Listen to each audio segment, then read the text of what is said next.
Pay CM అంటే payment కోటాలో తెచ్చుకున్న సీఎం పదవిని ఎప్పటికప్పుడు పేమెంట్లు ఇచ్చుకుంటూ కాపాడుకునే బాపత తప్ప నీకు రాష్ట్రంలో రైతుల మీద ప్రేమ లేదు, రాష్ట్రంలో గిరిజనుల మీద ప్రేమ లేదు, దళితుల మీద ప్రేమ లేదు, 42% రిజర్వేషన్ ఇస్తానని నువ్వు మోసం చేసిన బలహీన వర్గాల బిడ్డల మీద ప్రేమ లేదు, 2500 రూపాయలు ఇస్తానని నువ్వు మోసం చేసిన ఆడబిడ్డల మీద కనీస గౌరవం లేదు. ఇట్లా చెప్పుకుంటూ పోతే ఒక్కటంటే ఒక్క విషయంలో కూడా ఈ ముఖ్యమంత్రి గారు ఇప్పటివరకు సఫలం కాలేదు. ఆయన వచ్చినా రాకపోయినా నేను మొత్తం లెక్క తీసుకొని వచ్చిన రాష్ట్రంలో మొన్న వేసిన రైతు బంధు అయిపోయింది మొత్తం వేసేసినామని చెప్పిన రైతు బంధు దానిలో డొల్లతనం కూడా ఆయనకు చెప్దామని వచ్చిన. స్వయంగా రేవంత్ రెడ్డి నియోజకవర్గం కొడంగల్లో స్వయంగా ముఖ్యమంత్రి ప్రాతినిధ్యం వహిస్తున్న కొడంగల్ నియోజకవర్గంలో ఇగో రైతు బంధు రాని రైతుల సంఖ్య మొన్న వేసిన రైతు బంధు 670 మంది రైతుల పేర్లు, వివరాలు, అడ్రస్లు, ఫోన్ నంబర్లతో సహా తీసుకొని మరీ వచ్చిన. అట్లే రాష్ట్రంలో రుణమాఫీ కాని రైతుల జాబితా లక్షల సంఖ్యలో ఉన్నవారు వారందరి జాబితా కూడా తీసుకొని వచ్చినాం. అట్లాగే ఈ రాష్ట్రంలో ఈ ప్రభుత్వం వచ్చిన తర్వాత, రేవంత్ రెడ్డి గారి ప్రభుత్వం వచ్చిన తర్వాత మరణించిన బలవన్ మరణాలకు పాల్పడ్డ 600 మంది రైతుల లిస్టుతో సహా తీసుకొని వచ్చినాం. అట్లాగే ఈ రాష్ట్రంలో బోనస్ రాక పంటలు అమ్ముకునే దిక్కులేక ప్రభుత్వం కొనక మిల్లర్లకు అమ్ముకొని నష్టపోయిన రైతుల జాబితా కూడా మీరు ఏమంటే ఇవ్వడానికి సిద్ధంగా ఉన్నాం. ఇవాళ రాష్ట్రంలో ఎరువుల కొరత రైతులను సతమతం చేస్తున్నది.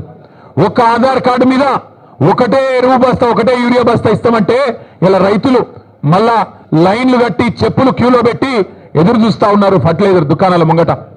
రేవంత్ రెడ్డి అధికారంలోకి వచ్చే ముందు ఒక పాటను తయారు చేసి దేశం మీదకి వదిలిరు. మళ్ళీ ఆనాటి రోజులు తీసుకొస్తామని చెప్పారు. నిజంగానే ఆనాటి రోజులు తెచ్చిండ్రు. ఆనాటి రోజులు కరెంటు కోతల రోజులు, మళ్ళీ ట్రాన్స్ఫార్మర్లు పేలిపోయే రోజులు, ఆనాటి రోజులు ఎరువుల కోసం, విత్తనాల కోసం లైన్లలో నిలబడే రోజులు మళ్ళీ కాంగ్రెస్ ప్రభుత్వం తీసుకొని వచ్చింది. ఇందిరమ్మ రాజ్యం అంటే సంక్షేమ రాజ్యం వస్తుందేమో అనుకున్నారు ప్రజలు. కానీ ఇందిరమ్మ రాజ్యం అంటే అక్రమ కేసులు, ఇందిరమ్మ రాజ్యం అంటే అణిచివేతలు, ఇందిరమ్మ రాజ్యం అంటే నిర్బంధాలు, ఆనాడు 50 ఏళ్ల కింద విధించిన ఎమర్జెన్సీని మళ్ళీ తలపించే విధంగా ఇందిరమ్మ రాజ్యం అంటేనే భయమయ్యేటట్టు ఇలా మళ్ళొక్కసారి పేదల మీద, గిరిజనుల మీద, దళితుల మీద దాడులు చేస్తూ చివరికి సోషల్ మీడియాలో ఒక పోస్ట్ పెడితే, రీట్వీట్ పెడితే నల్లబాలు అనే ఒక బలహీన వర్గాల తమ్ముడు శశిధర్ గౌడ పిల్లగాని పేరు, ఆయన తీసుకుపోయి ఇలా జైల్లో పెట్టిండ్రు. అందుకే ఇందిరమ్మ రాజ్యం అంటే ఏందో ప్రజలకు అర్థమైంది, ఆనాటి రోజులు అంటే ఏందో అర్థమైంది, మార్పు అంటే ఏందో అర్థమైంది, అన్ని విషయాలు అర్థమైనాయి. కాబట్టే కర్రుగాల్చి వాత పెట్టడానికి రేవంత్ రెడ్డి గారికి రాష్ట్ర ప్రజలు సిద్ధంగా ఉన్నారు. మీ అందరితో ప్రెస్ మిత్రులతో కూడా వారికి నేను ధన్యవాదాలు చెప్తా ఉన్నా. ప్రెస్ క్లబ్ మా శ్రీనివాస్ గౌడ్ సాబ్ ఫోన్ చేసి ఇట్లా చర్చ ఉన్నది, మరి మాకు అవకాశం ఇవ్వండి అంటే వెంటనే వారు అవకాశం ఇచ్చినందుకు వారికి కూడా ధన్యవాదాలు.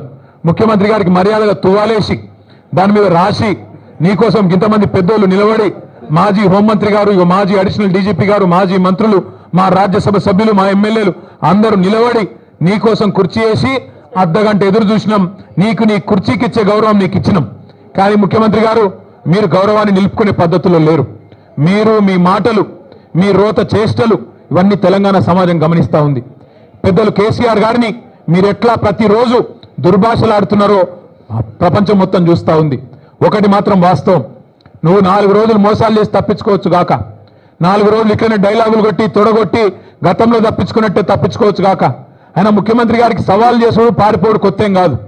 మీకు యాదికుండాలే 2018లో ఇదే సిపాయి డైలాగులు కొట్టిండు. కొడంగల్లో నేను ఓడిపోతే రాజకీయ సన్యాసం చేస్తా అన్నాడు. 2018లో ఓడిపోయిండు మా పట్నం నరేందర్ రెడ్డి గారి చేతిలో.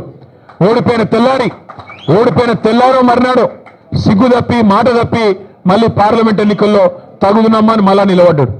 అంతకుముందు కొట్టిండు డైలాగ్ 2015లో జిహెచ్ఎంసీలో కనుక టీఆర్ఎస్ సొంతంగా గెలిస్తే నేను రాజకీయ సన్యాసం తీసుకుంటా అన్నాడు. మళ్ళా అప్పుడు కూడా మాట తప్పిండు. ఇవాళ కూడా తొడగొట్టిండు, సవాల్ చేసిండు రైతుల మీద, యువత మీద. ఎప్పుడు వస్తావో రా, కేసీఆర్ వస్తాడా, కేటీఆర్ వస్తాడా, రండి అన్నాడు.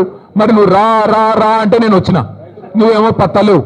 రైతు బంధు మీద చర్చ అన్నావు, అదేవిధంగా రైతు శ్రేయస్సు మీద చర్చ అన్నావు, యువతకు ఇచ్చిన ఉద్యోగాల మీద చర్చ అన్నావు. అన్నిటికీ మేము సిద్ధంగానే ఉన్నాం. రేవంత్ రెడ్డి గారికి మళ్ళొక మాట చెప్తా ఉన్నాను, నువ్వు ముఖ్యమంత్రివి, నేను ఒప్పుకుంటా. నువ్వు నాకంటే ఎక్కువ బిజీగా ఉంటావు, నీకు నాకంటే ఎక్కువ పని ఉంటుంది, నేను ఒప్పుకుంటా. అందుకే మళ్ళొకసారి చెప్తా ఉన్నా ముఖ్యమంత్రి గారు, ప్లేస్ మీరే డిసైడ్ చేయండి, టైం మీరే డిసైడ్ చేయండి. ఆఖరికి నీ జూబ్లీ హిల్స్ ప్యాలెస్కు రమ్మంటే కూడా తప్పకుండా వస్తాం. కానీ మీరు ఏ అంశం మీద చర్చ పెట్టినా మేము సిద్ధంగా ఉన్నాం. కేసీఆర్ తయారు చేసిన గులాబీ దండు, గులాబీ సైనికులం సిద్ధంగా ఉన్నాం. మాట్లాడుతూ ముఖ్యమంత్రి ఆయన మంత్రులు కొత్త పదం నేర్చుకున్నారు. మేము కేసీఆర్ను రమ్మన్నాం. అరే నీకు నేను ఒకటే అడుగుతున్నా ముఖ్యమంత్రి, మా పిల్లలు సోషల్ మీడియాలో పోస్ట్ పెడితేనే గడగడలాడుతున్నావు, నీకు కేసీఆర్ కావన్నా? చిన్న పిల్లలు, కాలేజీలో చదువుకునే పిల్లలు చిన్న చిన్న పోస్టులు పెడితే దానికే గడగడలాడుకుంటే వాళ్ళని తీసుకుపోయి జైల్లో పెడుతున్నావు, నీకు కేసీఆర్ కావన్నా? నీ లెవెల్కు మేము చాలు, నీ లెవెల్కు మేము సమాధానం చెప్పే సత్తా కేసీఆర్ తయారు చేసిన ఇంతమంది సైనికులకు మాకు ఎవ్వరితోని, నువ్వు నన్నే కాదు, మా ఎమ్మెల్సీలు, మా ఎమ్మెల్యేలు, మా ఎంపీలు, మా మాజీ ఎమ్మెల్యేలు, మాజీ ఎంపీలు, సీనియర్లు, మా పార్టీలో ఏ నాయకుడు